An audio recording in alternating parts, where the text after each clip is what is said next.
Aqui está o script completo traduzido para português, mantendo o mesmo tom, tamanho e todas as informações, só ajustei um pouco a linha de abertura para deixá-la mais impactante.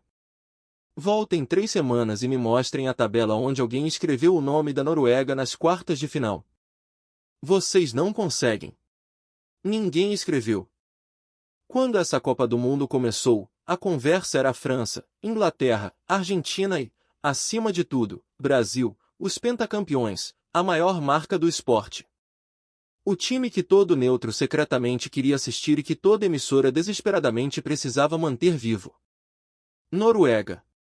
A Noruega era o lado divertido com o atacante gigante que ninguém esperava que durasse muito. A última participação deles em Copa do Mundo foi lá em 1998. Antes deste torneio, eles nunca tinham vencido uma única partida de mata-mata de Copa do Mundo em toda a sua história. Era uma nota de rodapé, uma bela história de fase de grupos. E na noite de domingo, no Metif Stadium em New Jersey, essa nota de rodapé pegou o favorito do torneio. Ergueu-o acima da cabeça e o arremessou para fora da Copa do Mundo com uma golpe de mestre. Noruega 2, Brasil 1. E o homem que fez isso simplesmente ficou parado sorrindo enquanto uma nação inteira começava a remar. Então, vamos falar sobre o que realmente aconteceu, porque isso é muito maior do que um simples resultado. Primeiro, entenda quem é a Noruega, porque a expressão azarão sortudo subestima e perde completamente o ponto. Sim, eles têm Erling Haaland, um dos 2 ou 3 atacantes mais mortais do planeta. Um homem que marcou 30 gols em seus últimos 17 jogos competitivos pela seleção. Isso todo mundo já sabia. O que quase ninguém percebeu foi o time construído ao redor dele. Esse é um time capitaneado por Martin Degaard, montado silenciosamente por Ståle Solbakken ao longo de mais de meia década. Que já tinha aberto caminhos inéditos neste torneio ao vencer sua primeira partida de mata-mata de Copa do Mundo, contra a Costa do Marfim. Eles chegaram à América do Norte sem nenhuma pressão, nenhuma expectativa e nenhum holofote, justamente por não serem um dos nomes glamourosos.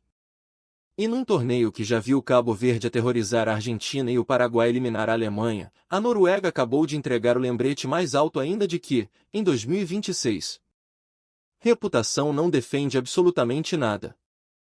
Porque todo mundo os ignorou. Parte disso é ausência simples.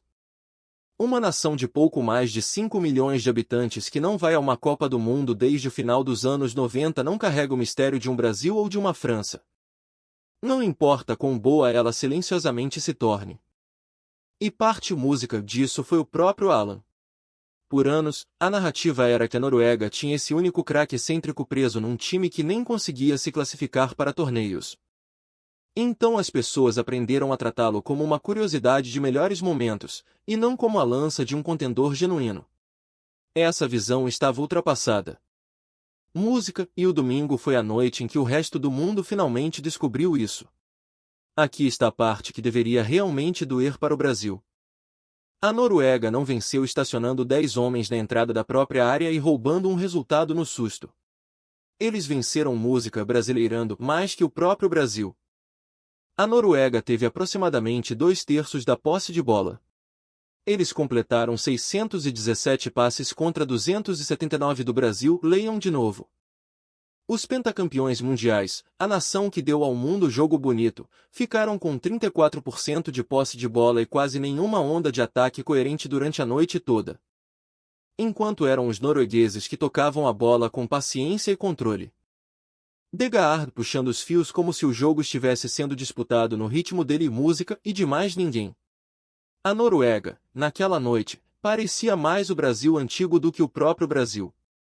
Essa não é uma ofensa dita levianamente. É simplesmente o que os números e os próprios olhos de vocês disseram, e eles anunciaram isso cedo. Música dentro dos primeiros 3 minutos, a Noruega já tinha a bola na rede através de Patrick Berg, só que um apertado impedimento, confirmado pelo VAR, anulou o gol. Aquilo não foi um time se agarrando e torcendo. Aquilo foi um time que apareceu para vencer desde o apito inicial contra o favorito do torneio, um estádio lotado de amarelo. Agora, sejamos justos, por que não fazemos indignação barata aqui música, Isso não foi uma vitória unilateral na coluna de chances criadas. O Brasil teve suas oportunidades, e é aqui que os Sissim vão assombrá-los. No primeiro tempo, eles ganharam um pênalti quando Matheus Cunha foi derrubado. Um lance que o árbitro inicialmente não marcou e que o VAR corretamente reverteu. Todo o estádio esperava que Vinícius Júnior, finalmente na forma que o Brasil tanto vinha rezando para ver, batesse a cobrança. Em vez disso, foi Bruno Guimarães quem bateu. Um homem que raramente bate pênaltis até mesmo pelo seu clube, escolhido aparentemente com base em alguma análise estatística interna. E ele gaguejou na corrida e rolou uma finalização fraca, música, direto nos braços do goleiro Ranilan. Depois, o jovem prodígio Endrick entrou e foi lançado sozinho contra o goleiro em segundos, só que deu um toque forte demais na bola e a mandou para fora. Então, não, isso não foi um acaso. Mas o futebol lembra quem converteu suas chances, e a Noruega converteu. O ponto de virada foi tático, e merece crédito. No intervalo, com o jogo empatado e Alan pouco envolvido, Solbakken não entrou em pânico e não se fechou atrás. Ele arriscou. Tirou os dois pontas e colocou Andreas Segelderup e Oscar Bob. E o jovem de 22 anos Segelderup literalmente rasgou o jogo pelo lado esquerdo. Ele acabaria criando os 2 gols.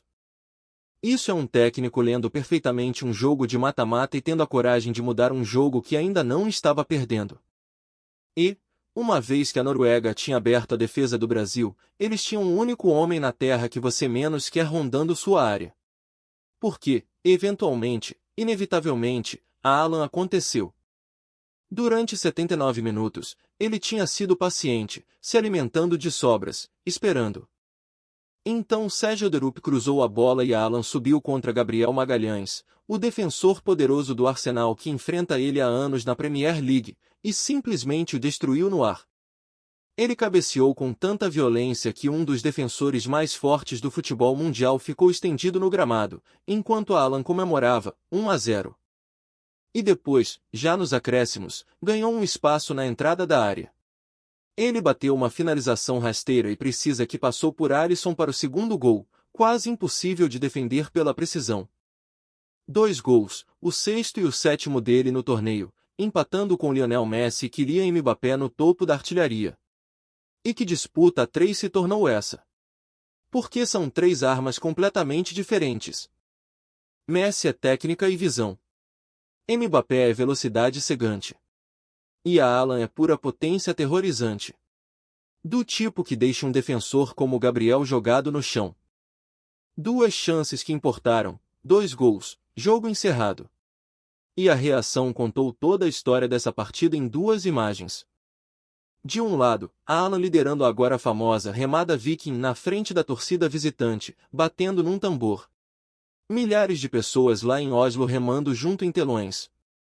Um país inteiro perdendo a cabeça de alegria.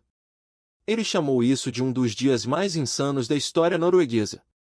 E ele quis dizer isso mesmo. Do outro lado, Neymar. Ele tinha entrado em campo com uma recepção calorosa, tentou algumas embaixadinhas, e converteu um pênalti já sem importância nos acréscimos, antes de desabar em lágrimas no gramado. Aos 34 anos, aquela foi quase certamente sua última chance de glória em Copa do Mundo, destruída por um homem mais jovem, mais forte e mais faminto. Os jogadores do Brasil nem sequer deixaram o campo no apito final. Ficaram parados ou desabados no banco, olhando para o nada, como se recusar-se a sair pudesse de alguma forma fazer aquilo não ser real. Então, vamos levar o Brasil a sério por um segundo, porque o fracasso deles é uma história genuína por si só. Essa é a eliminação mais precoce deles em Copa do Mundo desde 1990. Eles já passaram 6 Copas do Mundo seguidas sem levantar o troféu, a mais longa seca de títulos da história deles, e uma 6ª estrela parece mais distante do que nunca.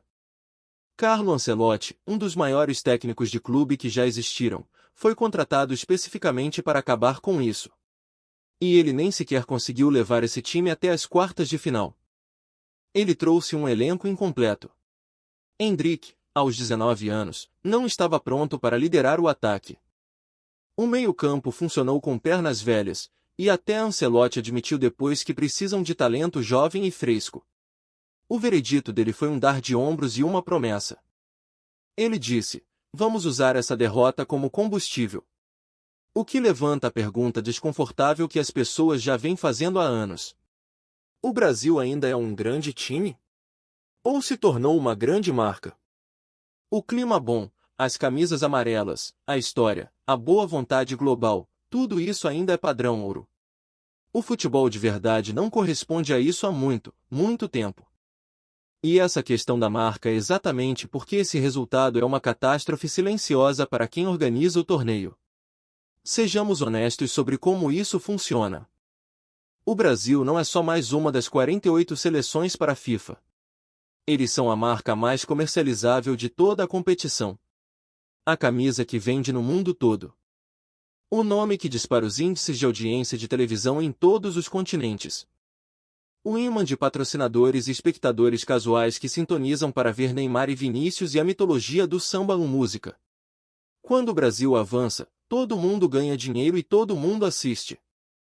Quando o Brasil vai para casa nas oitavas de final, uma enorme fatia da audiência global embutida do torneio vai para casa junto. Então, enquanto os românticos celebram uma bela história de azarão, em algum lugar numa reunião de marketing da FIFA, há uma planilha silenciosamente ficando vermelha.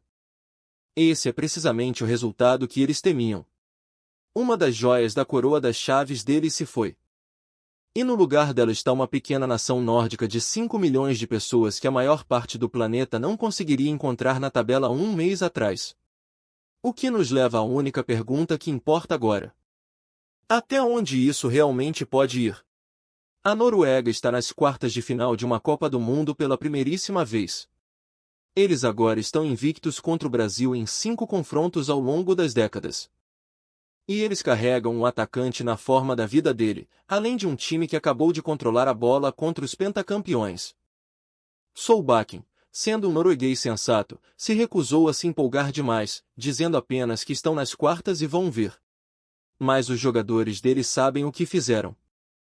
A seguir é a Inglaterra, em Miami, no sábado. Uma Inglaterra machucada, que sobreviveu com 10 homens em campo, saindo raspando do Azteca pelas unhas. E a Noruega vai entrar nesse jogo genuinamente acreditando, porque acabaram de provar a única coisa que essa Copa do Mundo inteira não para de provar. O escudo na camisa não vence a partida. O time que joga melhor, vence. Ninguém marcou a Noruega no radar. Agora todo mundo está de olho nela. Sejam sinceros comigo lá nos comentários.